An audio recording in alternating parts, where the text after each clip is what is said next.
yéen ñi nga xam ne da ngeen ñu saxoo ñu suivre un peu à travers les réseaux sociaux ñu ngi leen jaajëfal ku nekk ñu ngi koy fekk fu mu toog jox ko loxo di ko wax jërëjëf ndax yéen ñuy suivre tey nag sama invité du jour ñu war a jàngat waxtaan doomu Médina la doomu Santhiaba la waaye doomu Santhiaba la damay dem foofu parce que moom xam naa ne Santhiaba la juddoo donc damay wax parce que fële peut-être voilà doomu Santhiaba la mu nekk une fierté soo déggee ñu naan une tête bien faite macha allah mën naa ko tuddee ci biir waxtaan bi di ngeen ko gis Ousmane ma bàyyi la nga nuyoo gars yi bala ñu commencé waxtaan. asalaamaaleykum doyen Coly maa ngi lay nuyu bu baax a baax di la gërëm ci invitation bi di nuyu toute l'équipe de cette télévision qui fait la fierté de la Médina Dak Médina cette télé de présence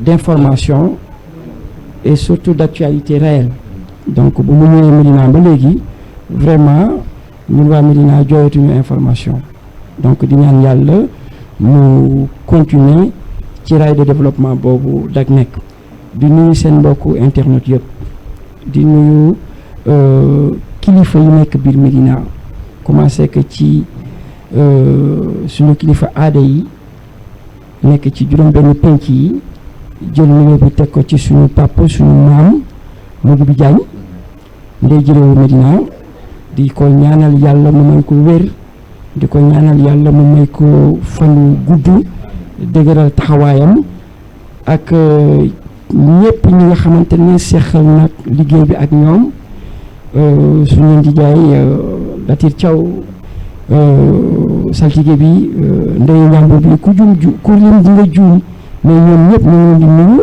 di ñaan suñu borom mu yombalal leen li nga xamante ne mooy yéen seen kaw ba ñu weesoo loolu di nuyu suñu kilifa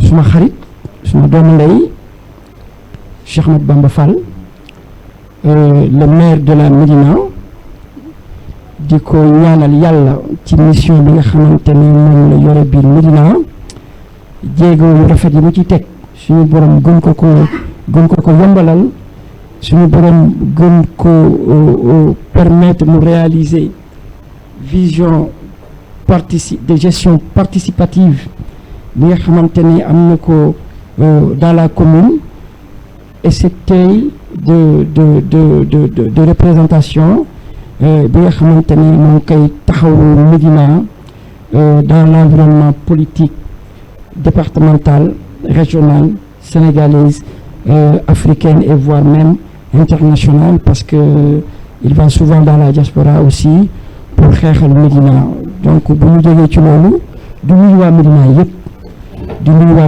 yëpp di vraiment di wax ne c'est une fierté encore de faire partie de cette communauté médinoise di wax ne duma xaar ba émission bi jeex pour ma wax ko mais on est de tout cœur avec suñu mag suñu kilifa suñu référence suñu modèle ki nga xamante ne tey jii doomu àdduna la ki nga xamante ne tey jii référence la modèle la legs la ci Sénégal mu Youssou jigéen Ndour Youssou Ndour ñoo ngi koy ñaanal yàlla taxawaayam ci Sénégal gën a dëgër parce que c'est ku xëy di jox nit xëy rek kooku desalatoo dara waxuma li muy représenté Sénégal xam naa ci dara du mun naa 26 ans dans la diaspora xam naa lan la Youssou Ndour di représenté à l'international kooku dañ koy ñaanal yàlla lu mu mën tey benn suñu borom def ñu mën ko fukk Youssou grand on est de tout cœur et on est fier d'être avec vous parce que yow moom da ngay jiitu rek waa Médina di ñaan waa Ndakaaru di ñaan waa Sénégal di ñaan GFM ca kaw ca kanam jërëjëf. bu ngeen déglu mooy da nga wax émotion on sent ça sort du cœur wala day wax ne lu génn ci xol lay tàbbi. bon on va faire un peu présentation du ko def parce que xëy na nit ñi xam nañ sa jaar-jaar. mais encore une fois macha allah lay wax su ma nee peut-être bien fait mën naa jël référence bi leen dama lay jël xale nga bu jàngee jotee jàng nga bu am diplôme jotee am nga diplôme te yaa ngi koy exercer macha allah su neexoon amoon nga possibilité rester en France. Absolument, absolument.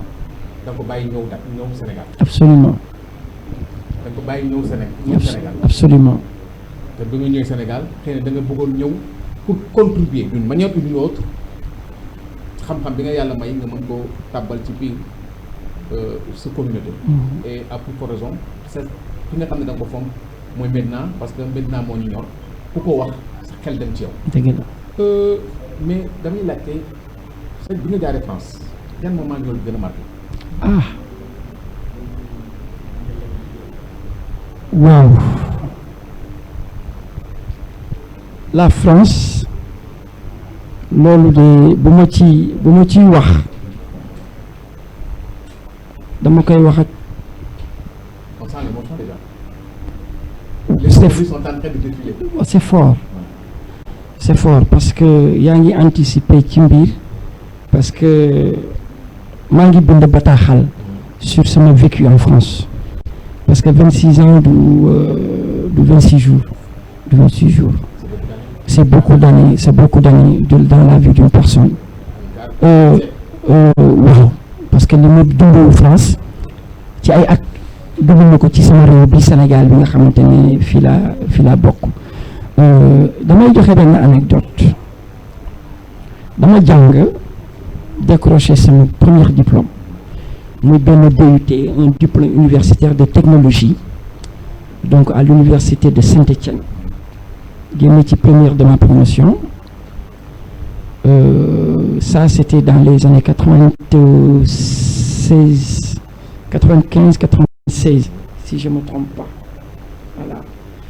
Le premier boulot que j'avais décroché à l'époque, je travaillais dans une station d'essence parce que mon amoon suñu benn doyen un franco-congolais mu ñëwoon dans la ville de Saint-Étienne bu fa benn station d'essence dénk bu ko moo ko koy gérer bu dimanche jotee dafa amoon benn paawu tubaab bu doon ñëw bu ñëwee mu defal ko plein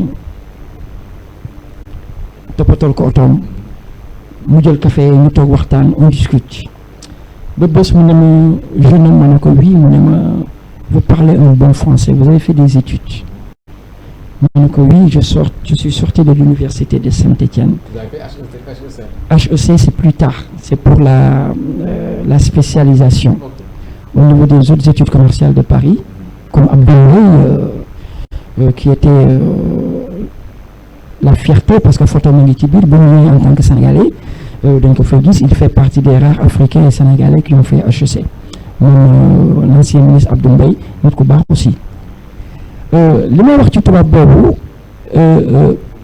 patience moo tax may wax am solo patience moo ma marqué ci sama dund en France ci biir loolu mu ne ma am nga diplôme ma ne ko waa mun nga indil ma ko dimanche ci topp ma indil ko diplôme bi mu xool ma ne ko man je poursuis mes études à Lyon parce que damay dem Lyon di ñëw temps partiel laay liggéey mu xool effectivement ne ma mais oui est-ce que ça vous intéresse d'aller à Paris góoru tubaab bi ci lan ci otom boobu ma koy toppatool mu ne ma je cherche un comptable et il m'est très difficile d'en trouver et actuellement les moyens ne me permettent plus di xaar tous les vendredis les factures les pièces comptables quittent Paris par le TGV pour ñëw Lyon ma taal sa moto dem jëli ko indi ko c'était difficile mbir mi dikkee ma ay rêve pour rappel que ne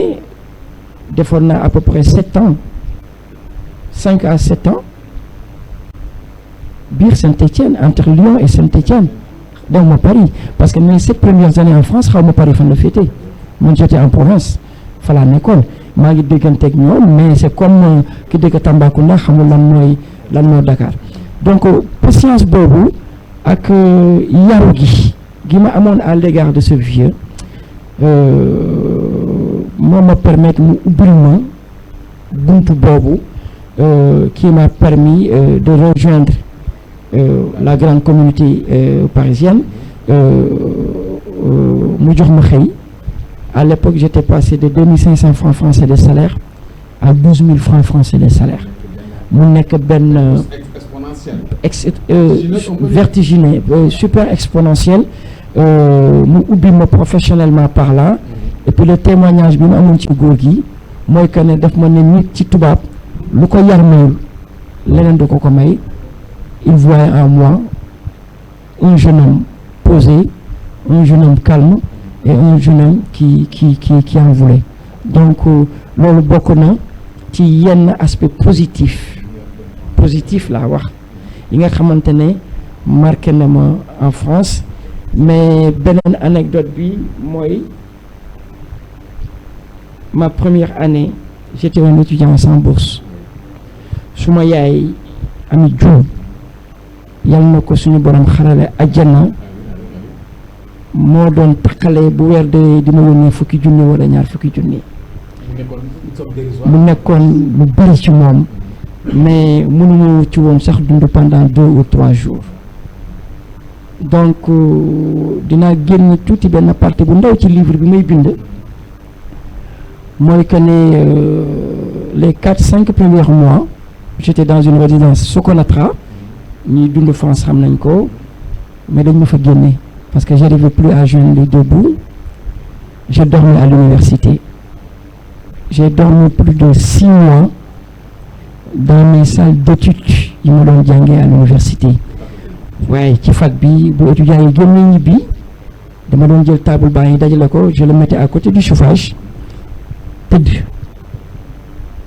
Donc loolu dund naa ko li ci gën a yéeme mooy bés dafa ñëw ma biddanti étudiants yi fekk ma ci biir salle bi may nelaw.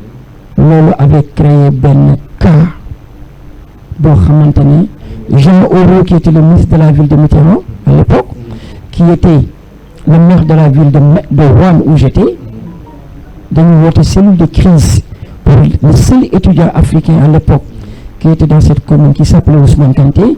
Donc le président du tribunal, le procureur, le maire, le commissaire, l'assistant social, le président du département où j'étais ñun ñëpp dañu ñëw sur mon cas.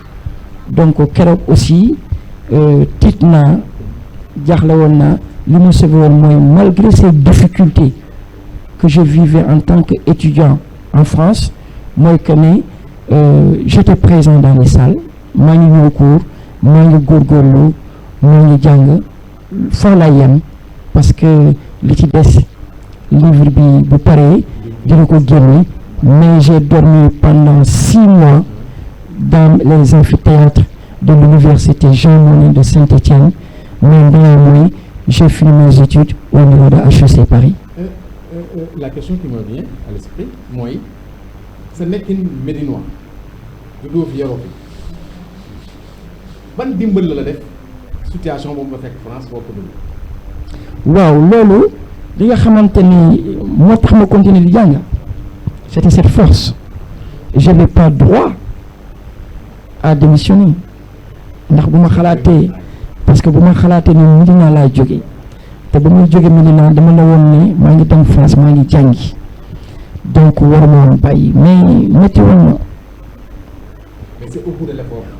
Mais imaginez étudiant bu fa jógee avec un passeport et visa étudiant demoo en clandestinité dem jàngi. nga egg ñu dalal la nga egg ñu jox la carte de séjour étudiant avec possibilité de travailler pendant 20 heures nga ci xoos lu ci góorgóorlu kooku boo demee doo daw policier yi mais néanmoins et là j'en profite pour lancer un message que ne kuy jóg di dem bitim réew rawatina Europe dem fa par les moyens légaux. Europe maintenant. C'est un message que je lance à la jeunesse médinoise parce que nous, Coluche m'a beaucoup aidé. Oui, le Restos du Cœur, qui a été une partie cachée de mon programme Un enfant petit déjeuner à l'école. parce que j'étais étudiant, c'est collège qui me nourrissait par moment. Une partie. Le code de gueule, moi, Medina fait que Khaled Boukif Bétia école bas. Mais c'est les ressources du cœur qui me nourrissaient tous les jeudis. Pour dire comment c'était difficile. J'ai connu l'abbé Pierre indirectement par l'homme. Il m'a habillé dans les associations de l'abbé Pierre en hiver pour des femmes et pulls pour des façons. Donc, ma réussite scolaire, universitaire, des études, dafa jaar ci ay péripéties mais booy Médina bi moo ma dëgëral moo ma forgé moo tax démissionné wu ma moo tax bàyyiwu ma et les tentations étaient là. Moi j'ai l'impression que li nga wax nii j'ai l'impression yaa ngi doon wax. mosuma ko wax ci nit mosuma ko nettali doomu aadama. Oui. waaw gis na émotion bi ñu dégagé. Ok bon ça c'est de passage de bëggoon au moins ñu génnee une face cachée. Absolument. boo xam ne moom moo nekk ci yow j'en ai profité pour le faire sortir pour que ñu ne xam en fait qui ils ont affaire c'est pas parce que da nga réussir c'est-à-dire sexaluñ la biberon li ngay réussir. Ah du tout amoon cuillère d'or juddoowaale woo ko donc tu t'es forgé toi-même te li la forgé jom la. Absolument. Ça c'est important c'est pour que ñu renvoyer ko aux jeunes ñu xam ne c'est au bout de l'effort quand même ci lay réussite am te réussite fayet la ñafe la gëm-gëm la abnégation il y a beaucoup de qualités yoo xam ne da nga koy def pour wax ne toujours du yomb mais à force de piocher da ngay trouver le bout du tunnel. Absolument, parce que l'étudiant qui dormait dans les amphithéâtres de Saint-Étienne a fini dans les amphithéâtres des autres études commerciales de Paris. Cette première école de commerce européenne, deuxième au niveau mondial. Donc c'est pour dire que nous, doomu Médina, am na loo xamante ne suñu borom may nañu ko. Et cet étudiant qui dormait dans les amphithéâtres de Saint-Étienne a fini cadre stratégique dans la fonction publique française, chargé des études commerciales durant plus de 8 années au sein du groupe La Poste française. Donc c'est pour dire que l'abnégation, la détermination, l'envie, la volonté était primordiale. Loolu nag au-delà de la Médina suñu waajur ñoo ko def ci ñun parce que ay bañkat lañu ay doomu Médina lañ ay doomu Ndakaaru lañ parce que fi la ñu sosoo de Gorée par les grands-parents en passant par Nion Thioker et venir s'installer définitivement au niveau de la Médina depuis 1921. Donc c'est pour dire que ni ñun daal suñu waajur ñu leen di ñaanal yàlla mu faral leen àjjana quoi waaw. Bon, on revient maintenant à la situation actuelle du Sénégal. Famille accident yi bëri na tey rek il y en a compté plusieurs morts mu nekk quelque chose boo xam ne ça commence à devenir les accidents commencent à devenir récurrents yow lan nga yaakaar ne moom mooy kan moo problème bi fan la jógee kan mooy nekk pratiquement le principal responsable de tout ce qui se passe. Mais on est tous responsables de ce que nous vivons. Tout à l'heure, quand on était dans les coulisses, on parlait des valeurs sénégalaises yi nga xamante ni dañ ko amoon démb tey jii ñu xaw a ñëw tuuti ci réew mi waaw parce que tudd naa benn modèle sànq muy suma jigéen suñu mag suñu kilifa suñu papa suñu yaay suñu référence ki ñu bëggee yooyu dafa xaw a nekk orphelin ci réew mi dañuy dellu rek sur l'éducation de base c'est important l'éducation est tout. Le président Mandela le disait daan na wax naan l'éducation mooy gage bi nga xamante ni moo mën a permettre de changer la situation sociale d'un individu dans une société. bu ñu delloo ci ginnaaw tuuti teg lu ne fa ñu ko war a teg ku nekk jël la ñu la dénk ca fa ñu leen wóoru moo xam ca liggéey ba la moo xam ca njàng ma la moo xam ca responsabilité la nga doxe ko par éthique de soi.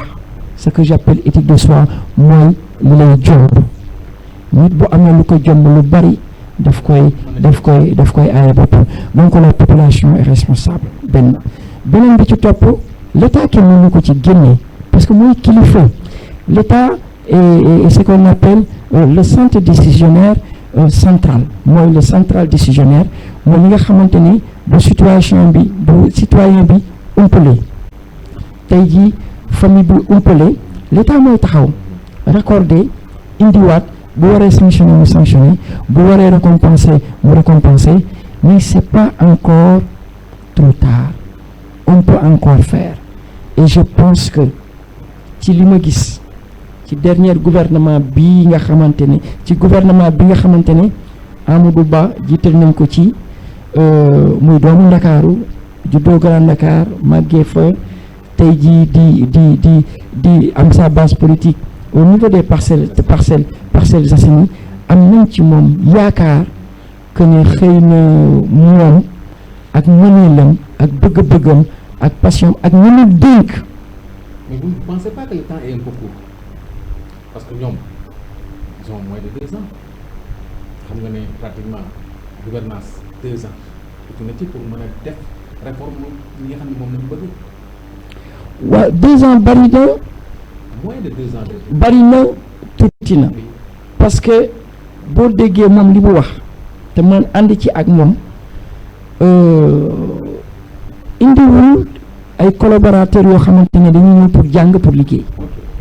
Il a pris des collaborateurs yoo xamante ne aguerris matures ñoo xamante ne c'est des cadres ce que j'appelle les cadres opérationnels tey jii boo jëlee tey jii mon jeune frère Abdou Karim Fofana boo ko déggee ni muy waxee ni muy jëfee fast track bi nekk ci xale boobu macha allah yàlla na ko suñu borom suturaal parce que doomu Medina la aussi au passage il faut que ñu xam loolu parce que doomu abattoir la rue 5 gii la dëkk ñoo bokk suñu kusum donc voilà man suba ma gis Abdou Karim Fofana dugg ci boutique di contrôler les prix du ma surprendre.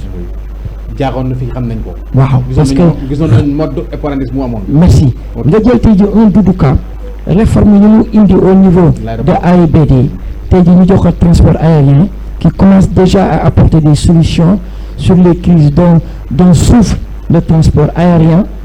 kooku dañ ko ci gërëm di ko ci sant. dafa yegg si rek mu am la grève des aiguilleurs. daf ko fi fekk solutionné ko parce que ñu aiguilleurs yi grève le ministre Doudou Ka ba mu ñëw fekk na. lui c'était lui aussi il n'était pas ministre mais secteur boobu moo nekkoon le directeur. il était le DG des aéroports du Sénégal. il n'était pas kenn mënu ko ci occulter. il n'était pas le ministre. parce que ministre bi moo doon kilifaam. waaw moom il a un secteur. waaw qu'il gère. mais est-ce que c'est pas lui le premier responsable. non kenn parce que aussi ñun dañuy def xam nga tey jii responsabilité dañ koy hiérarchiser. waaw xam nga tey jii boo duggee ci kër. waaw boo duggee ci kër ñu ne kër ga de am na benn xale bu fa tudd. Ousmane Kanté def na musiba ci mbedd mi mais moom moo def musiba. ok mais moom dafa am kilifa. am kilifa bu duggee ci këram dafay fekk papam wala yaayam. ok ñun ñoo ay kilifam. Doudou Ka il était le directeur général de AIBD. je sais ñu tofal ko ci les aéroports du Sénégal. oui xarañam liggéeyam tax président Macky Sall jox ko le ministère. loolu yëpp d'accord nañ ko tutelle. mais su fekkee ne am na un responsable c'est lui-même qui est responsable parce que moom moo doon directement le chef hiérarchique de ñi nga war a wax. non xaaral ma indi leeral tuuti foofu. les aiguilleurs. oui Doudou Ka du seen kilifa. non parce que waa ASECNA. waaw non je sais. waa ASECNA. waaw Doudou Ka l'ASECNA n'est pas rattaché à l'aéroport. te waa ASECNA te waa ASECNA ñoo doon grève parce que ASECNA aiguilleurs yi ces ingénieurs nangam ak nangam waa ASECNA. les éléments de ASECNA. oui donc mën nañu ne ñoo bokk seen environnement de travail. oui. au fait mooy comme je vais anticiper un peu c'est ce qui est en train de se passer au niveau de la Médina qu'est-ce qu'on dit les routes sont dégradées. bon loolu bu ko wax daf fekk xamul xëy na les responsables. c'est la même chose bu ñu ko jëlee ci côté les collaborateurs parce que ASECNA collaborateur direct c'est les directeurs ou aéroport la mooy collaborateur directement. mais nag doyen Coly un collaborateur n'est pas le capacité c'est la capacité d'anticipation. non il man peut foofu laay waxee. non moom il peut. voilà il peut mu gis quelque chose bu war a ñëw. il peut ñëwee moom mooy directeur de l'aéroport mu anticiper pour juguler ce problème là man su ma c'est ça. il faut être proactif léegi parfois. xaaral ma indil la détail ci loolu xam nga dañu war a comprendre une chose. Oui. dafa am périmètre d'intervention d'accord ça je sais. dans feuille de route d'une direction d'un ministère et autres loolu xëy na moom par patriotisme oui. il aurait pu et en connaissant d'autres cas je sais que il l'a fait mais le bouton vert bi ñu bës du moom moo koy amul woon la du ay prérogative am ok mënu ko bës mais tey gis nga ba ñu ko joxee possibilité pour mu bës bouton ba ces premiers actes que Doudou Ka a posé mooy toog ak les grévistes waxtaan ak ñoom fekk si leen ci seen bëgg-bëgg ok def ay effort wax président ne ko il faut qu'on aille vers dans le sens de ces grévistes là fekk ci leen ci li mu mën ak ci li Sénégal te gis nga ba mu ko defee on a levé le mot d'ordre de la grève et puis nañu ñaan yàlla mu continuer parce que c'est un pas positif qu'il vient de poser au niveau du transport aérien. il y a un cas quelque chose qui est patent ñun Médina moo tudd nga léegi kenn doomu Médina la xëy na mais duñ ko comptabiliser suñu doom yi parce que xëy na amu fi base xëy na suñu amatuñ ministre du gouvernement bu bees bi mu nekk quelque chose boo xam ne choc la pour ñun ñi dëkk Médina yaakaaroon ne yelloon nañu ministre wala ay ministre sax amuñu ko yow nga nekk ci échiquier politique bi ban lecture nga am ci loolu. waaw mais ñun Macky Sall wàccoon ak ñun. en quoi faisant. xam nga président. ñun méritons pas ñu koy ñaanal yàlla suñu borom may ko wér ak wérle. ki may wooye la chance du Sénégal parce que c'est la chance du Sénégal boo amee jàmm Sénégal am jàmm. xam nga 2012. Macky Sall ba muy jël réew mi jël benn ministre avec portefeuille la jox Médina. ok. agriculture ça c'est l'histoire. non c'est dans ce qu'on appelle. ñëw ci réel bi. non ça fait partie réel. ça fait partie de la réalité parce que lu am tey bu Médina mosu woon am ministre amuñu ko xëy na bu ñu metti comme ni ñu mettee tey. d'accord mais fa ñu jógee ak fa ñu dal tey moom metti j'ai posé la question ci beneen jotaay. j'ai dit à qui la faute.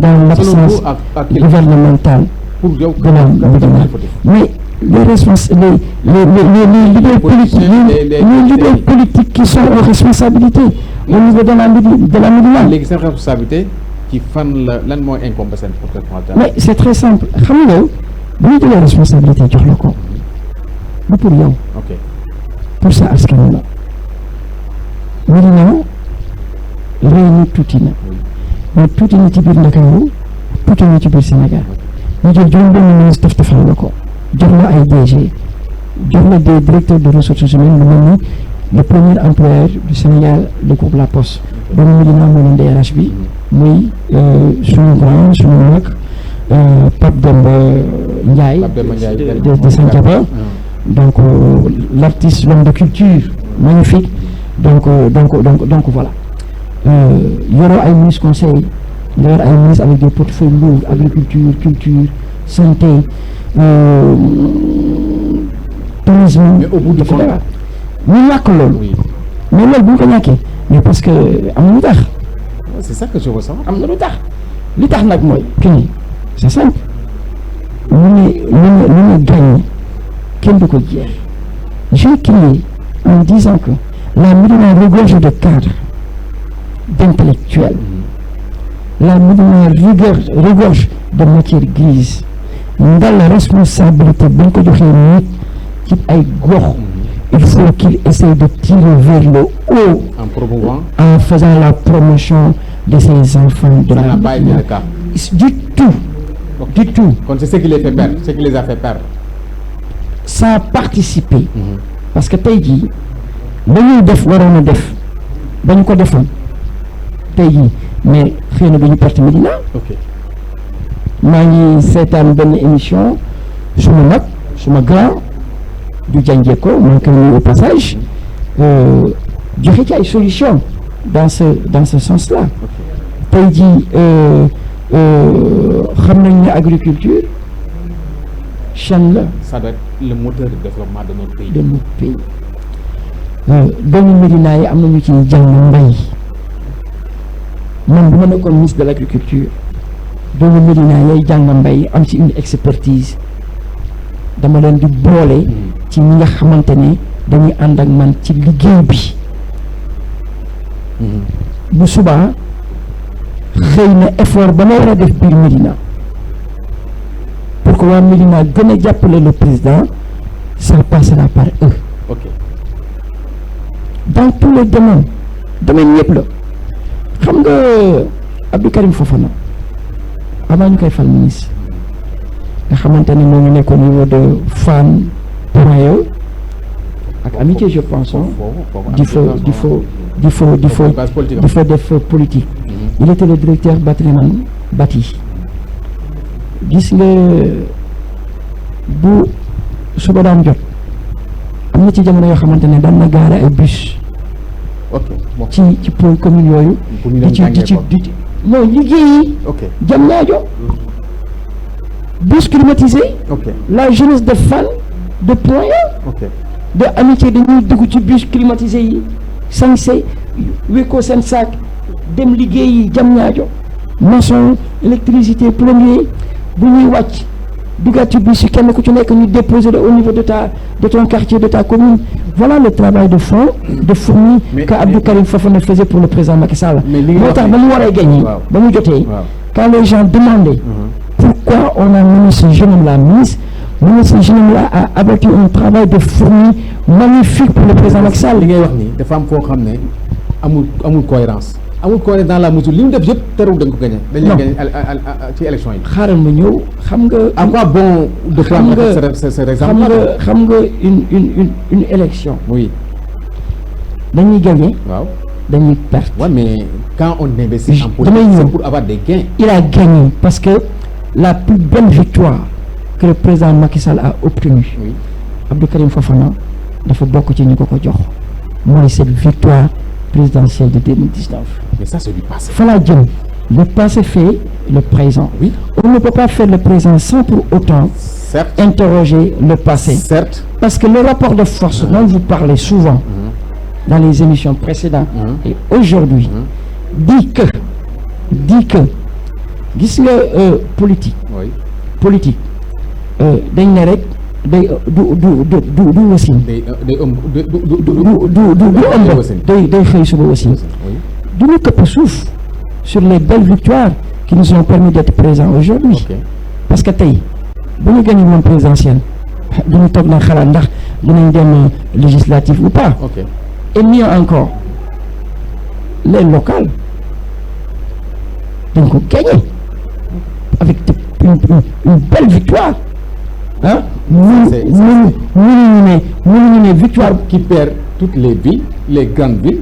nga ne c'est une belle victoire. non qui gagne d'abord. on a gagné d'abord avant de perdre et on gagnera demain.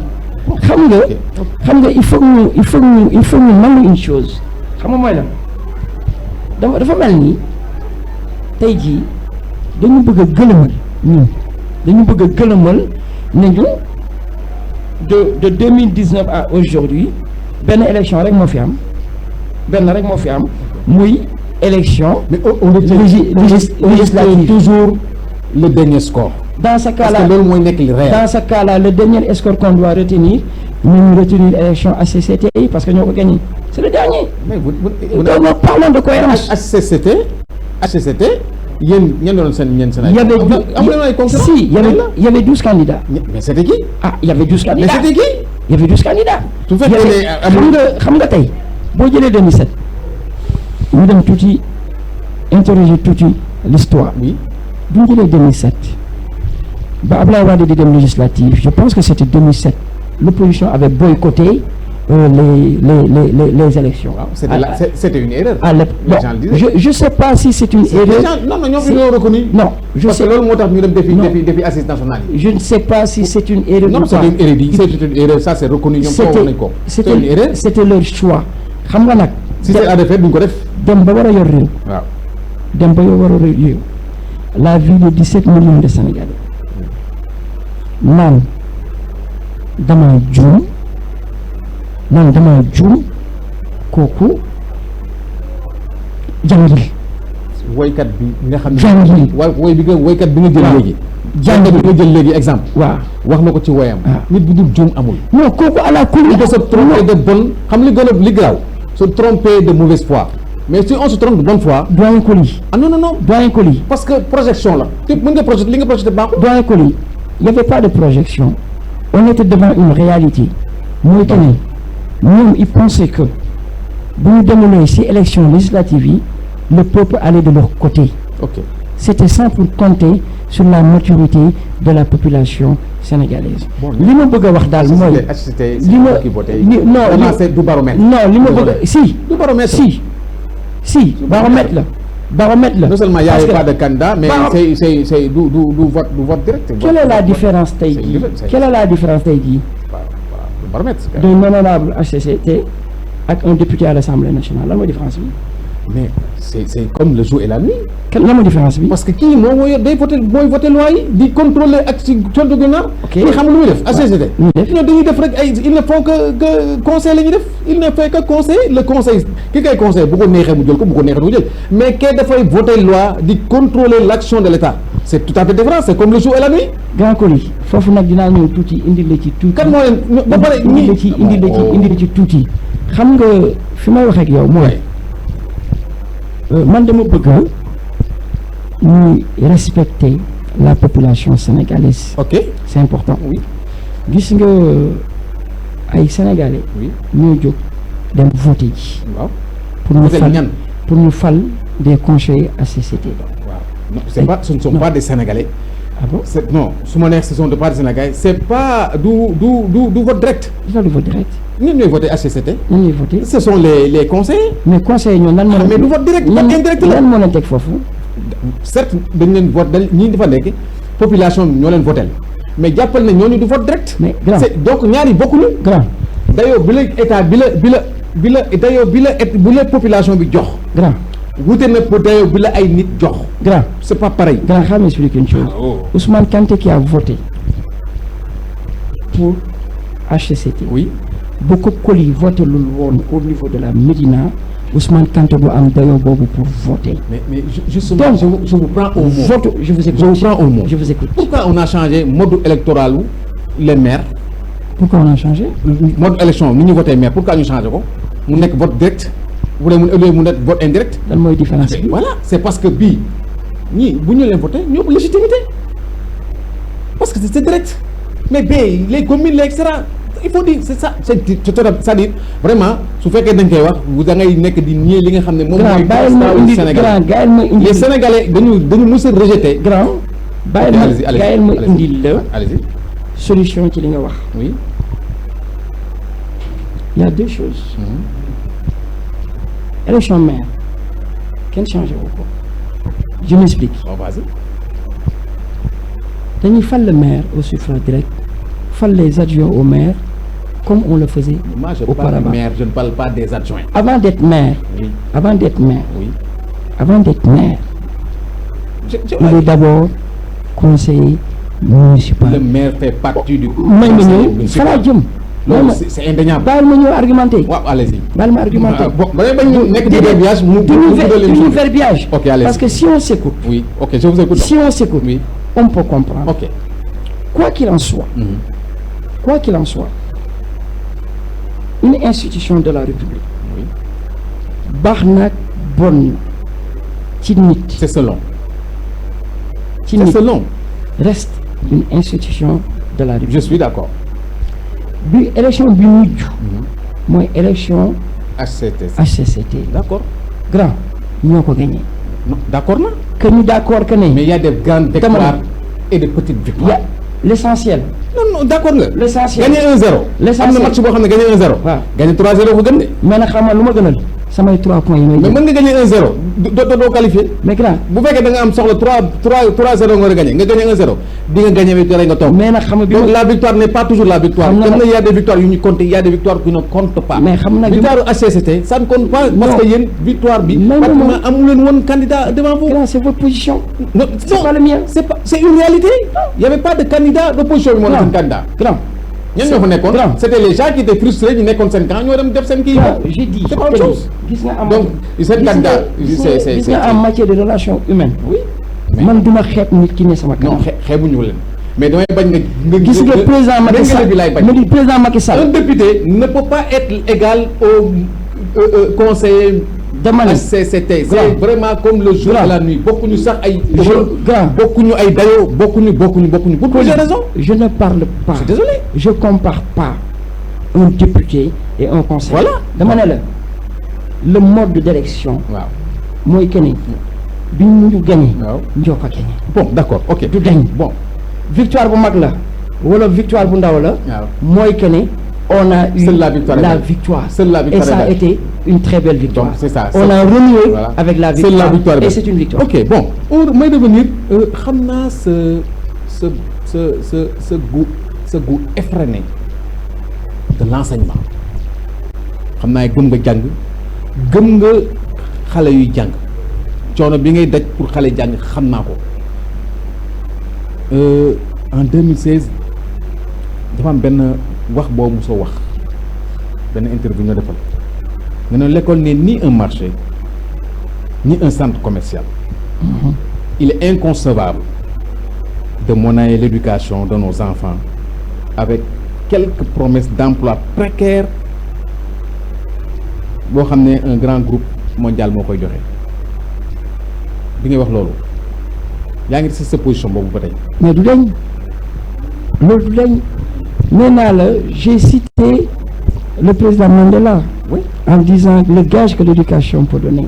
oui loolu du dañ dama ni j'avais écrit un courrier une lettre que j'avais adressée au maire Bamba Fall. oui ne ko l'école n'est pas un centre commercial. oui et l'école ne sera jamais un centre commercial. oui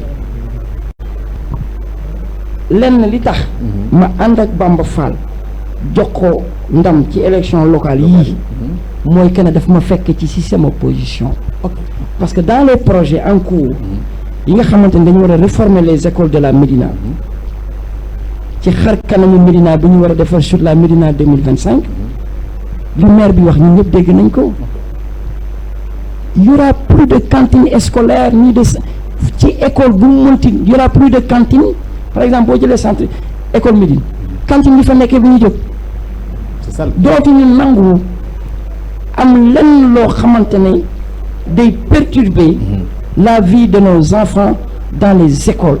Donc Bamba est un maire qui écoute. Bamba est un maire qui comprend.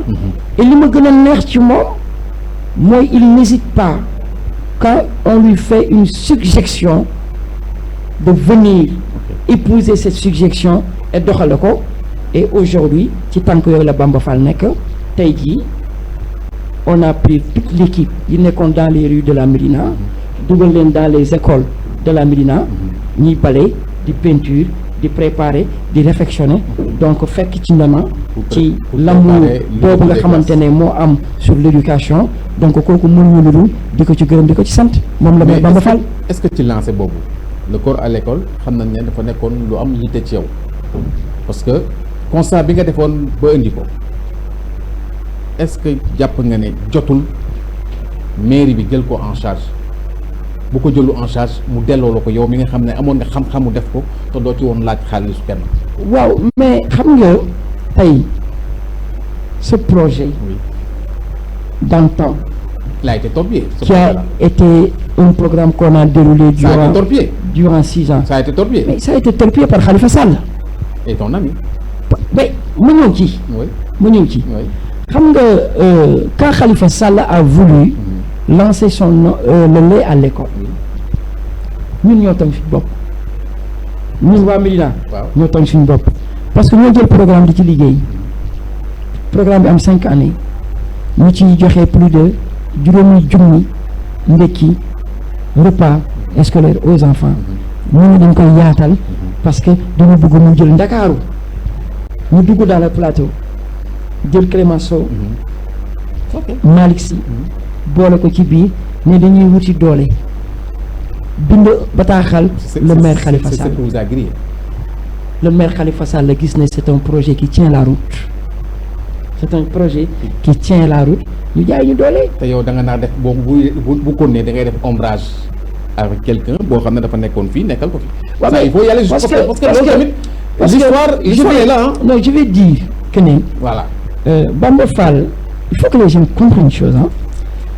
Bamba est devenu maire de la Médina, ci première élection en 2014. Oui. Le programme, j'ai lancé mon programme en 2008-2009. Oui. C'était Birame Sassoum Sy qui était le maire. Il était le maire. Même ok. Birame Sassoum yàlla na ko suñu borom xarala àjjana. Ce programme avait été interdit par Birame Sassoum Sy. nit nag bu génnee àdduna kenn bëgguñu di wax ci moom comme laaj nga ma on va trancher la vérité. Bon. Le programme a été interdit, torpillé par Birame Sassoum Sy parce qu'à l'époque Bamba était 5e adjoint maire amuñu woon benn prérogative malgré moo doon 5e adjoint Bamba mais moom moo yoroon intérim bi en tout cas à l'époque parce que lui le maire à l'époque l'histoire est là à l'époque oui la signature celui qui interdisait celui qui parlait oui notre interlocuteur c'était le maire de la Médina. yow dem nga ci moom mu wax la ko wala courrier lañ la defal. mais dama ne. je demande. parce que jàppal ne histoire mu ngi retenir. dama ne au moment où Birame Sassoum était maire ki yoroon cachet bi nga xam ne moom bu fekk muy indiscipliné c'était Bamba Fall. xamuma. non loolu xam nga. non Coly non il faut pas changer il faut pas que le discours bi changer. parce que dafa. je suis constant dans mes. c'était lui en 2009 c'était pas lui. en 2009 oui m'expliquez-le. vas-y. En 2009, moi, Ousmane Kanté, oui. J'étais conseiller municipal. Oui, d'accord. Moi, dans cette première élection, conseiller municipal. Voilà, donc ça... m'a créé un mouvement civil. Oui. Dem, am ñetti conseiller municipal. En 2009, le bureau municipal m'avait donné une mission pour représenter la Médina en France et en Europe. Ouais. Comme ni ñu joxoon mission Bamba mu nekk 5e adjoint maire chargé de l'administration. C'était même pas chargé de l'éducation. Parce que suma nijaay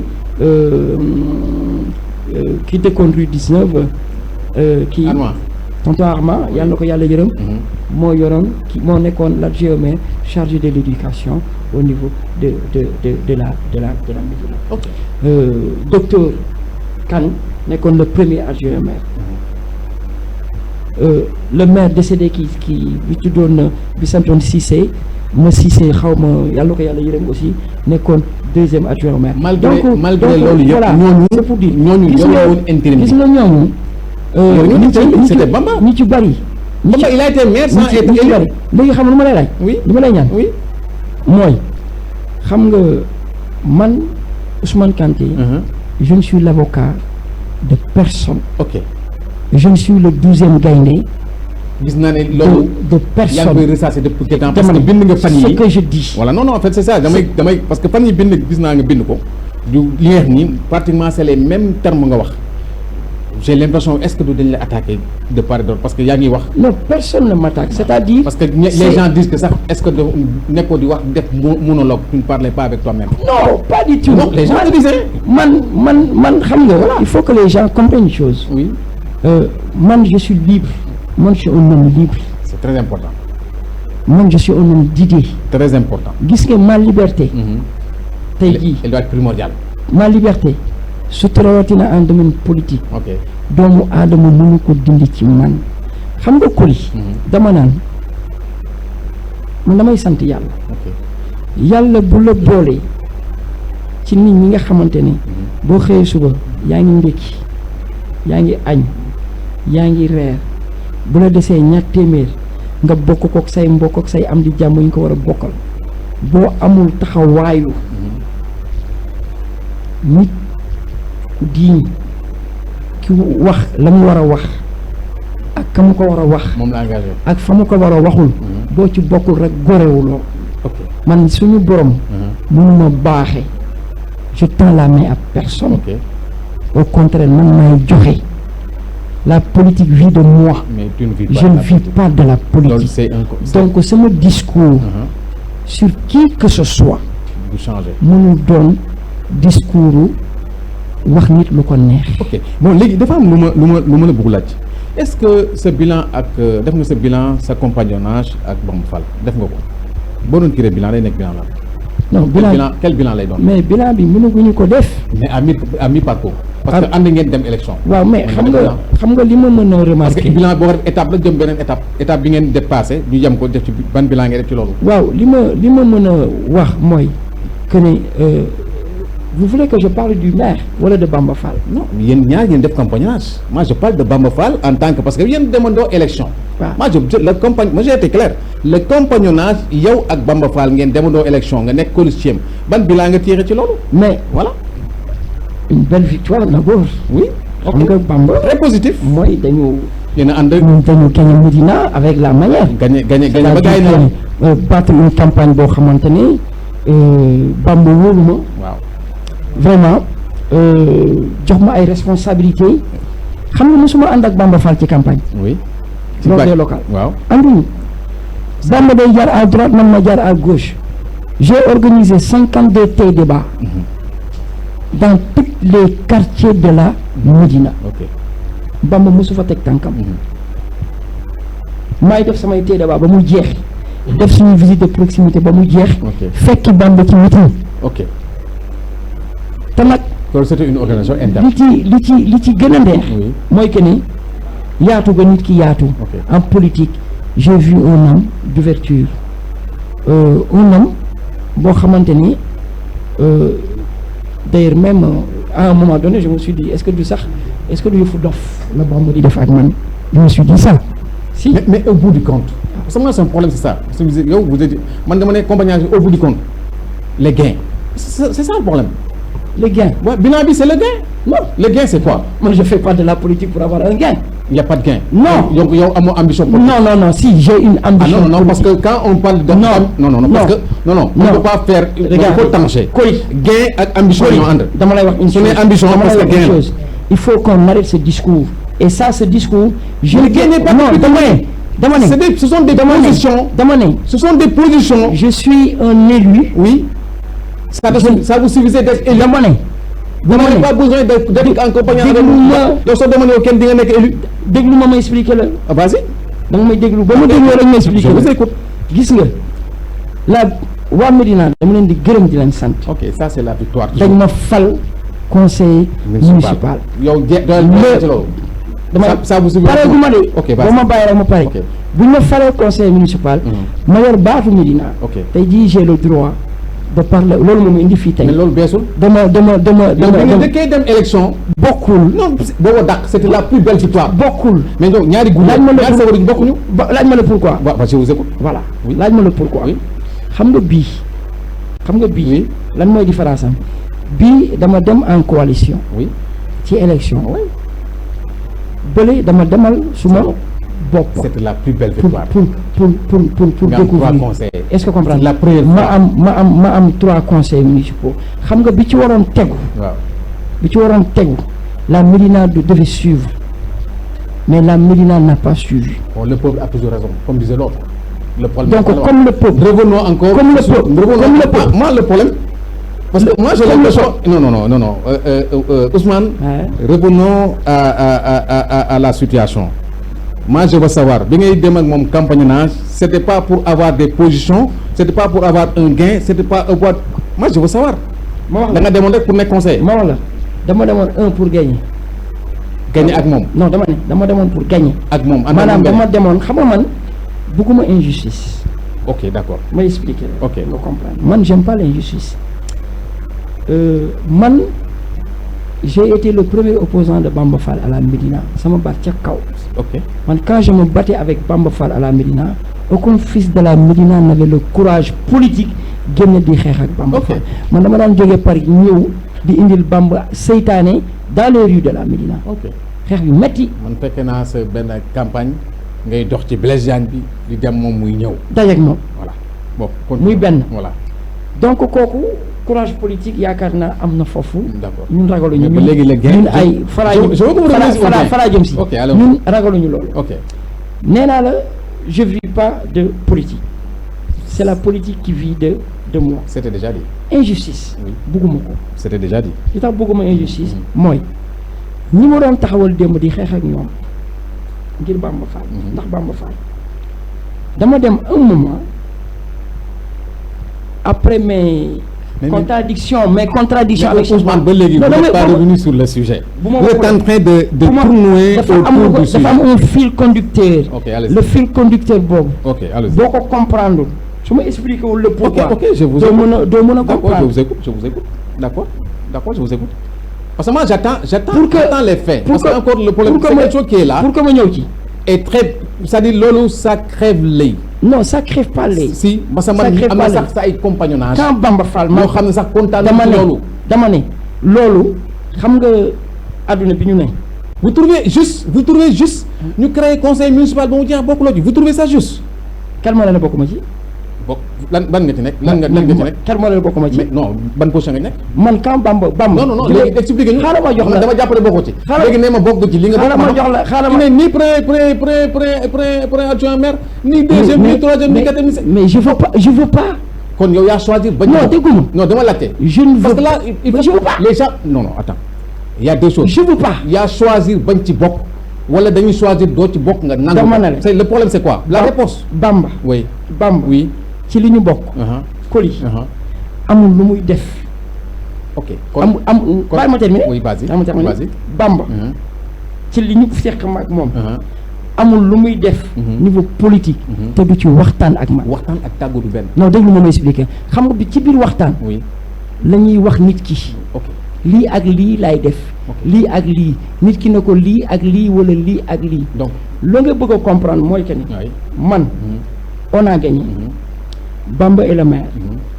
le colistier ne fait pas partie du bureau. dama ne du bureau municipal. non je veux pas. ok maa bëggul. donc loolu moom c'est-à-dire donc lii leer na parce que en fait xëy na loolu la ñun doon laajte mooy le colistier de Bamba Fall à savoir Ousmane Kanté moom moo tànn délibérément. bañ a bokk ci conseil municipal.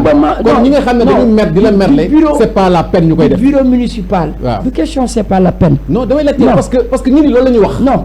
man dafa am ñu ànd ak yow du ma ko li ma ni ce ne sont pas mes dires parce que c'est des personnes qui vous sont proches qui le disent et qui n'étaient pas du tout contents du traitement qu'on vous a fait ci biir traitement bi ma am. mais kon yaa ko choisir ñoom respect xëy na comprendre may ma ko may ma fa allez-y respect total. oui ok mais Coly xam nga naka ñuy gérer une mairie un conseil municipal un adjoint au maire. oui. ne décide de rien. je sais. man ku ma xam. xam ne bu ma nekkoon adjoint au maire suñu liggéey bii ñuy liggéey man ak Bamba. du dem. ok donc c'est un choix délibéré que vous avez fait. non c'est un choix.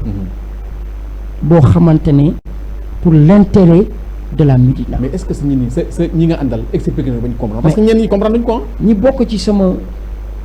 xëy na ñun dañ lay merle te xamuñu li ñu non du merle. ah non c'est la réalité. xaaral ma wax la une chose. les échos que j'ai eu les gens ne sont pas contents. xaaral ma wax la ñu la faral ñu votel la bëri nañu bi ñu defee kii bi ba pare. waaye Coly xanaa yow déggoo sànq mën na la Ousmane Kanté c'est un homme d'idées et libre. voilà waxuma la loolu. donc c'est des gens yoo xam ne dañu mer sans raison. est-ce que dégg nga mën na la je suis un homme d'idées et libre. je suis d'accord. Coly kenn du ma tënk. ok d'accord. man du ma tënk j'aime ma liberté man xam nga lu ma bëgg. quand le maire fait une chose positive ma ne ko maire fii nga jëm baax na on y va. yow quand le maire fait une chose boo xam par exemple. ok je donne un exemple. vas-y. j'ai fait une émission il y a un jeune qui m'a interpellé. qui m'a dit que mais grand est-ce que doo wax maire le problème ci reportage bi ngeen defoon d'ailleurs de la rue 22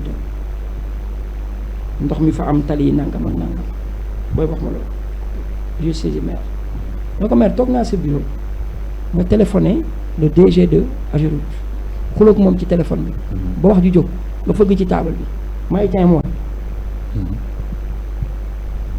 ma ne mbooy bi dinaa waxaat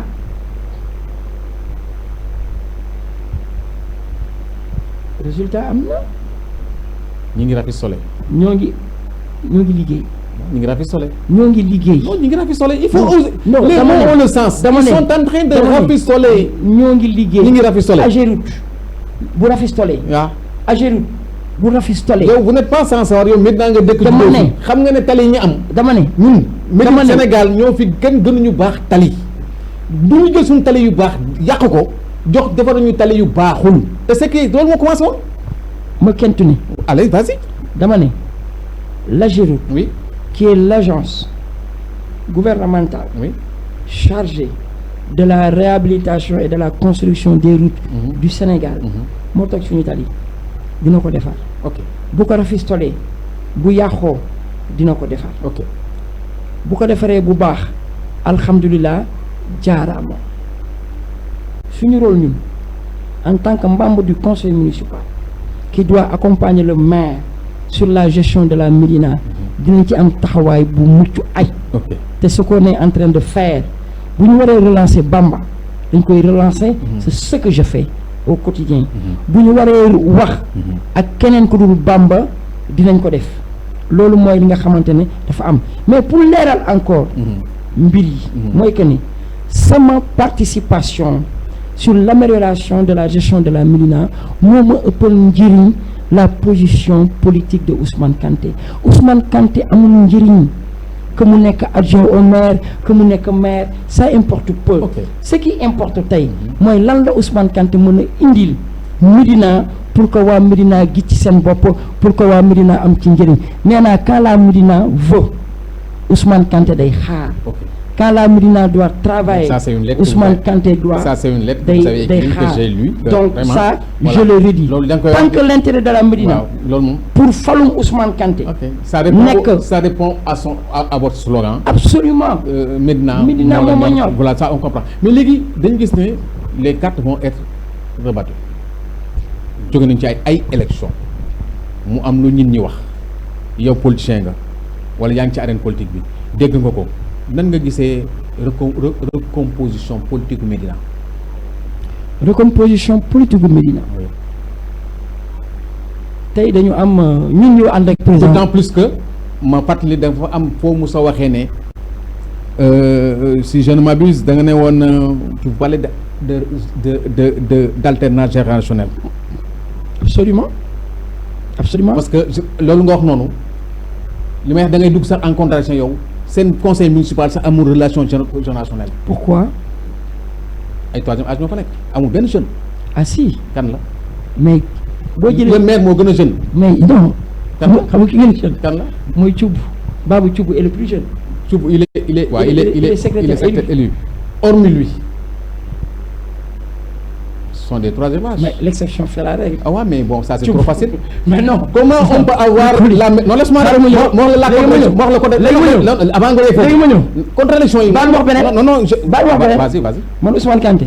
waaw. je suis secrétaire élu. non mais c'est-à-dire vous parlez des choses du tout. mais c'est mais c'est man maay signer les PV qui doivent partir au niveau de l'administration. comment on peut savoir nous sachant que Médina je pense damay bañ ci jum ci pourcentage bi mais on parlait de 70% des jeunes à peine ñu am conseil municipal boo xam ne pratiquement 2% wu jeunes la. non koy xaar mais c'est ça c'est une contradiction notoire. non xaar ma ñëw c'est pas le conseil municipal c'est le bureau municipal. c'est le bureau municipal que je voulais dire je me suis Voilà. trompé. mais le conseil municipal. je veux dire le bureau municipal là. waaw léegi le conseil municipal. waaw regorge. moi je gis nga parle année du bi bureau municipal. waaw xaar ma ñëw. c'est-à-dire nit. waaw xaar ma ñëw. waaw non damay bañ nga jàlle parce que ma ñëw. non xam nga bureau municipal pourquoi c'est important. laisse-moi t'expliquer. non damay rek non le bureau municipal pourquoi c'est important. baal ma expliquer la. moom mooy li nga xam ne moom lay mairie bi di parer mooy c'est parir c'est pas une chose loolu c'est très important parce que suñuy wax ñu teg dañu ne ana les conseils municipaux dañuy dem toogi fële ñu ne bureau municipal bi ana ñu dañuy toogee penn bor te ñooñu ñoom mooy sac bi nga xam ne moom lay kii bi di dégager ñan la ñu amul jeune ça pose problème et yow mosuñu dégg nga wax ci. c'est pas un problème ma wax. est-ce que vous jugez que c'est pas un problème ou non? C'est pas un problème. parce que ma expliquer la. vas-y. Laissez-moi vous expliquer. ok xam nga tey jii boo jëlee su ma jumlee je pense que on a 7 adjoints au maire. 7 adjoints au maire. moo jum on a 7 adjoints 7 ans. oui on a 7 adjoints. mën nga leen lim. voilà ay paa nga maire donc non non xaaral ma ñëw. ñu retraité. xaaral ma ñëw dama lay expliquer. Vas-y. parce que dafa am ci question. non non non baal ma ñëw dama bëgg yooyu muy leer. léegi ay paa ak ay paa ak ay maire retraité lañu. laisse-moi ma ñëw. yéen ay jeunes yi nga xam ne vous êtes valide. vous ne faites pas partie de ça vous trouvez ça. on mais bokkuloo ci. on est dedans. ay secrétaire élu ngeen nekk. mais on est membre. secrétaire élu ngeen. mais Coly. rapport protocolaire. bàyyil fan ma ngeen di toog. bàyyil ma expliquer. non dama bañ nga jaawale c'est-à-dire. du ma nga bëgg def boo ma dégloo. waaw non non. boo ma dégloo. faut que nga la différence. da nga may bàyyi ma entre les conseillers les adjoints au maire ak les secrétaires élus il faut que ñu def le distinguo. lan mooy différence bi. c'est notoire. lan mooy différence c'est comme li nga may wax sànq rek di ma wax ne entre le maire entre le député ak le conseil HCR c'est une différence. léegi moo la sama vision de la différence. Vas-y. Il y a 2 organes waaw dans la mairie. waaw 2 benn bi mooy le conseil municipal. waaw avec tous les conseillers qui sont élus. waaw on est au nombre de 76. d'accord beneen organe bi c'est le le bureau municipal. on te parle du bureau municipal. Voilà. Le bureau municipal, il y a 7 personnes, dont 3 secrétaires élus. waaw Babou Djoubé est secrétaire élu. waaw Ndeye Seynabou Ndour est secrétaire élu. waaw waaw. Ousmane Kanté est secrétaire élu. ñaari jeunes. Hein? Donc 2 jeunes. waaw sur une... dama yeggali. xaar ma ñëw. yeggali. ma ñëw. waaw 2 jeunes waaw. sur une équipe de 8 personnes. vous trouvez ça normal. ma ñëw on fait 20% de l'effectif. Mieux même, on fait 37% de l'effectif. vous trouvez ça normal. Donc 37% de l'effectif. non non ça ne fait pas 37%. C'est pas assis. ça ne fait pas 37%. Assis. ça ne fait pas 2 jeunes. 2 sur 8, ça fait combien? Le pourcentage de 2 sur 8. C'est 3,7. C'est 3,7, voire même 3,8. ok C'est pas mal. c'est normal. On peut avoir mieux. c'est bon Non, Damane. c'est bon. Non, Rien à dire. Damane. On peut avoir mieux. RAS. On peut toujours avoir mieux. Mais c'est pas mal. Parce que t'as dit, bi passé. waaw Amuñu ko. donc il y a un léger mieux. Non, Damane. Il y a mieux. ok un léger mieux. Non, il y a mieux. ok Bi passé amuñu ko woon. Bi am nañu ko. Léegi nga génn ci loolu. C'est pas seulement ça. Il y a ce qu'on appelle la gestion maintenant de la mairie. oui Tous les postes yi nga xamante ne ay doomu Médina ñoo ko occupé waaw. ci biir mairie bi ay jeunes de moins de 25 ans 30 ans ñoo ko yore am ci ay responsabilités. Tey jii est-ce qu'ils sont installés. Ah si tey jii tout ce qui est infrastructure technique de la mais Médina. commission yi dañ ko installé. Non dama ne waxuma commission. moi je parle des commissions. mais dama ne. mais c'est parce que ñun parce que yow effectivité nga yor. moi je parle xam nga man suñu waxtaan man ak yow. waaw pour ñu comprendre. waaw ba ma poser une question. waaw. da nga may bàyyi ma tontu ci question bi. mais bu fekkee da nga ma poser question bu may tontu ci question boo duggee ci beneen question je ne trouve plus parce que dootuma xam est-ce que dama war a continuer sur la première question xam naa nag affaire journaliste yi ngay def c'est normal parce que loolu mooy seen force. mais bu may tontu ci question A bi nga dugg ci question B bi. bu may obligé bàyyi leen li may laaj doomu tontu leen nga may tontu. c'est pour dire que ni. je parle du bureau et des commissions. mais wax naa la commission yi place est-ce qu'ils sont installés. commission yi war a nekk ci biir kii bi est-ce que installé nañ leen. les plus importantes. waaw xam nga je vais t'expliquer une chose nga comprendre xam nga moment ba ñu gagné. waaw élection yi partout dans le Sénégal. oui rien n'était installé. On a perdu quasiment voire 3 à 4 mois. oui Rien du tout. De quelque chose qui est propre à la Médina. On a mis énormément de temps pour même pour élire le bureau municipal. On a perdu 2 à 3 mois. On l'a fait ñun au mois de mai. Mai lañ ko def. Juin, juillet ñu profité avant juillet ñu def conseil municipal. te le conseil municipal 3 lañ ci war a def dans l'année. Non 4 lañ ci war a def dans l'année tous les 3 mois. Là ñoo ngi préparé on est dans le tempo. Là ñoo ngi préparé suñu conseil municipal parce que le bureau municipal s'est réuni. On a discuté. Okay. On prépare le conseil municipal. Bu ñu ko défoulé au courant du mois d'octobre bi mi-octobre dinañ ko def fin octobre bu ko defee avant fin d'année ñu mën a profité waat amaat beneen bureau municipal te tey jii on prépare benn séminaire boo xamante ne dañu war a yóbbu les conseils municipaux en formation bu ñu defee conseil municipal bi bureau municipal bi ba pare ci la ñuy fal les commissions restantes les commissions phares mooy la commission sociale la commission finance yéen a ko fal def nañ ko démocratiquement tout le monde était présent on a eu que 2 absents def nañ ko ñu fal ko parce que loolu bu amul woon mënuñu def benn activité au sein de la mairie. C'est ce qu'avait dit. Donc voilà. Donc le président de la commission finance ak président de la commission nu mu tudd sociale avec 2 équipes def nañ ko te bii xam nga bu ci gën a neex gis nga commission yii le pré-travail a été fait pour une première fois ma bokk ci conseil municipal j'ai vu un maire jël toutes les fonctions de toutes les commissions ñu dactylographier ko jël ko tas ko les conseils municipaux ne leen kenn ko ci nekk fa nga gis sa bopp ci xam-xam wala ci mëneel bindal sa bopp foofu bu ko defee bu ñuy dem ci suñu conseil municipaux bii di ñëw dinañ xam kenn ko ci nekk loo mën pour former les commissions dafay gën a yomb et cette fois-ci tout le monde va travailler mais kooku c'est magnifique. waaw émission dafa neex ba pare on n'a pas senti le temps ñun ñu weer sànq ba tey yëf yi jeex na moi j'ai d'autres questions malheureusement nous sommes tenus par le temps parce que moi j'avais 3, 4, 5 questions encore yoo xam ne c'est des questions pertinentes yoo xam ne du ma ko mais du ma passer sous silence dafa am benn affaire bu extraordinaire boo xam ne da nga ko wax vous avez débuté par ça vous avez fait l'éloge de Youssou Ndour mais ma rappelé ne yow am mos nga bind ne Youssou Ndour nañu delloo sunu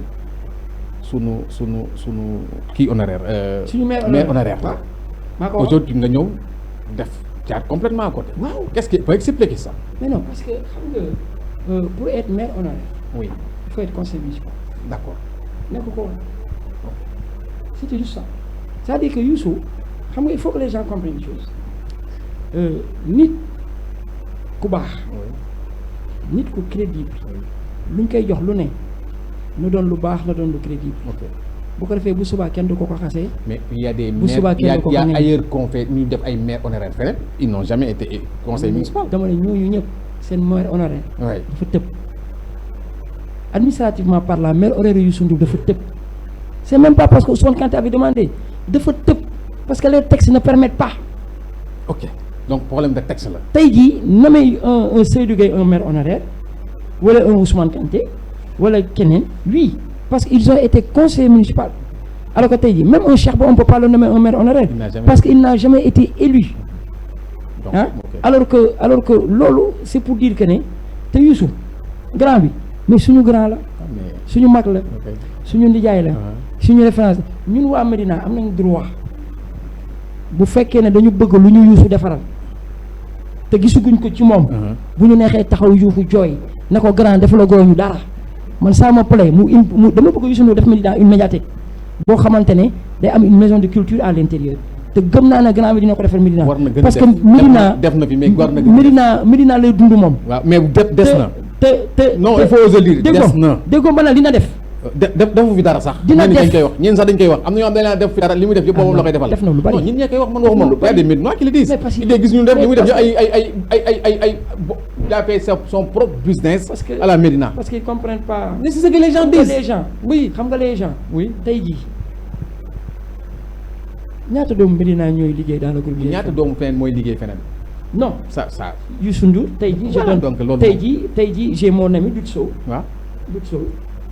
mais Il y a d'autres qui liggéey pour d'autres structures yu dee ku les moo tax Médinois. nag Donc là, c'est pas- doomu Médina bu loolu- embauché doomu Médina kooku c'est magnifique doomu feneen gannaaw nañ ko ko nangul non man c'est pas moi qui dis. Waaw, Les gens mais- disent que mais dama ne- ñu leen ni dama ne- yow war nga am ce Dama ne- ressenti là les gens le disent. Non, dama ne- Ils disent que tout ce qu'il fait il le fait pour lui-même et sa famille il ne fait rien pour la Mais Médina. il donne On un- ne le sent même Mais pas grand, à la Médina. grand. Les gens le disent. grave xaaral ma ñëw m'explique xaaral ma ñëw m'explique Voilà ça c'est un fait qui est là hein. on le sent pas man de boo ma jëlee wala jël sama mbokk Oui. biir dak Médina bii Mhm.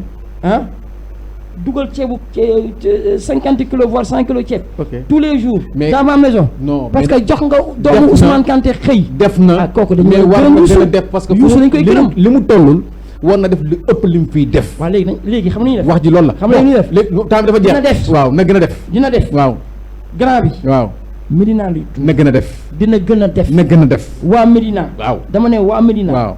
ah na gën a tey def jii li xew ci réseaux sociaux yi. oui. gis nañ ne waa Médina yëpp. on crée une ceinture. on crée une base derrière grand bi. gis na. waaw na gën a te def. donc dina gën a def donc grand. waa Kër Mbaye Gueye Faye nee nañ Médina. nga gën a def mais grand gën a def. lu mu def pour la Médina lu mu def doyul bon sànq pose naa la question mais da nga ko survolé. la dama bëgg recomposition politique lan nga gisee avenir u Cheikh Ba avenir u Bamba Fall avenir u Seydou Gueye ci temps ci question réponse bu ndaw avenir politique. grand xam nga Sarkozy. le président de la France. oui dafa doon wax naan y a une seule constance en politique c'est le président Macky Sall. oui il n'est pas constant. non dama ne y a une seule constance. oui. je dis pas qu'il est constant ou pas. ok d'accord et pour man. Macky Sall est plus que constant. ok ça. waaye dama ne y a une seule constance maanaam. oui. boobu Sarkozy était ministre de l'intérieur. Oui. de Chirac. waaw. journaliste bi. di que le très fort ministre. qui était même plus fort que le président à l'époque. très fort. journaliste bi di ko poser question. ne ko est-ce que vous comptez être toujours assistant. mu ne ko j'aimerais demain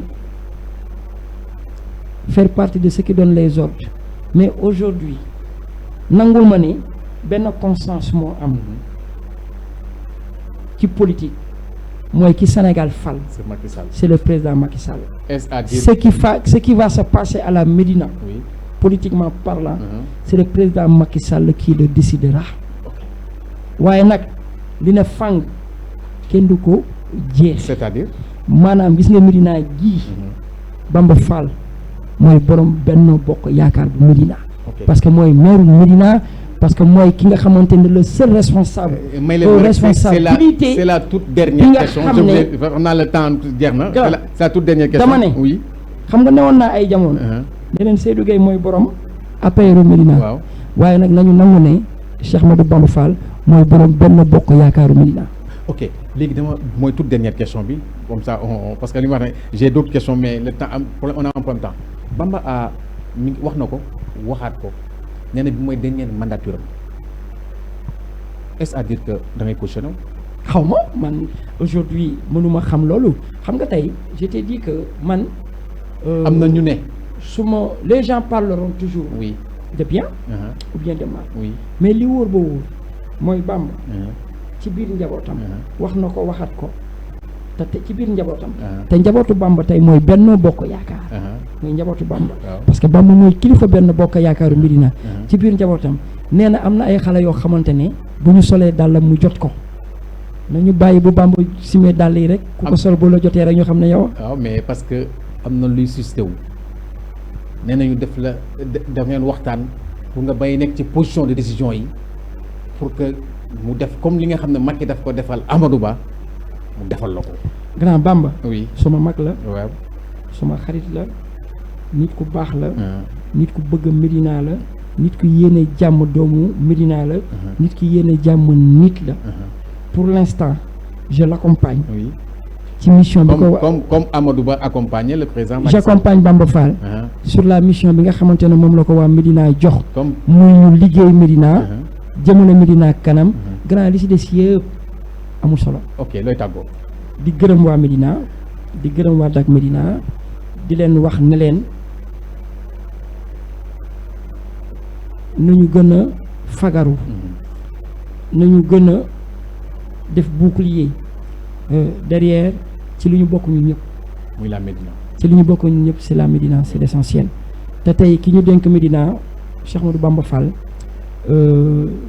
bëgg na Médina moo ngi def ay sacrifices même sur sa position même sur sa carrière politique pour la Médina parce que ku xam Bamba Fall xam politique xam ne décision bi mu jël fekki Macky Sall pour njëriñu Médina yombul parce que kooku ku bëggul sa gox doo ko def parce que politique sama lay gën a niróol ko suñu mais Bamba dafa indi suñu jël sama dugal ci biir mbalit mi donc kooku mënuñu lu dul di ko jàppale di lancer un clin d'œil au président de la République ne ko nag ñun Médina la ñam Cheikh Ba na ko jàppale, Seydou Gueye na ko jàppale, Djibi Ndiaye na ko jàppale, Ousmane Kanté na ko jàppale, Mohamed Diagne na ko jàppale. Les leaders politiques de la Médina sont là. Ndeye Seynabou Ndour na ko jàppale. waa Médina bëgg nañ Macky Sall, waa Médina pare nañ pour continuer di jox Macky Sall victoire. waaye nag les responsables qui sont aux responsabilités gëstu leen les responsables qui ne sont pas responsabilités. bu ñu la tegee ci poste DG wala ci poste ministre wala poste conseiller municipal, jëlal la crème de la Médina nga promouvoir leen vers le haut, parce que loolu moo tax président Macky Sall def leen ko. mais le président Macky Sall est la chance pour le Sénégal, Bamba Fall est la chance pour la Médina. maa ngi leen di gërëm di leen sant. Une bonne conclusion. On ne peut pas terminer sans dire ça, on comprend. Voilà, gis ngeen li ngeen doon sànni mu nekk vraiment débat bu riche bu passionnant. Yëngu nañu mais nag dama leen di wax ñi sànni moom sama rakk la loolu dama koy wax fii ñi ni xam ko ñi ni sax xam nañ ko sama rakk la parce que son grand frère sama xarit la. dëgg la moom dama ko rakkoo du sax raconte yi parce que c'est une histoire beaucoup plus longue que les gens ne peuvent pas comprendre. sama rakk la mais nag c'est l'émission. Moi je suis impartial quand il s'agit de l'émission. Voilà, je tape sur tout le monde parce que loolu laa bëgg dama bëgg li nga xam ne mooy jiixi jaaxa ma leeral ko, li ñi di laaj mën ni ko, mbëbëtu nit ñi mën ni ko, pour que li nga xam ne ñi war nañ ko xam ñu xam ko. Ce n'est rien d'autre. ñu leen jox rendez-vous prochainement ak yenn invité. Du ma fàtte nag du ma terminer sans remercier toute l'équipe de Dak Médina. Voilà, équipe mu nekk benn équipe bu xam ne dañu équipe très enthousiaste.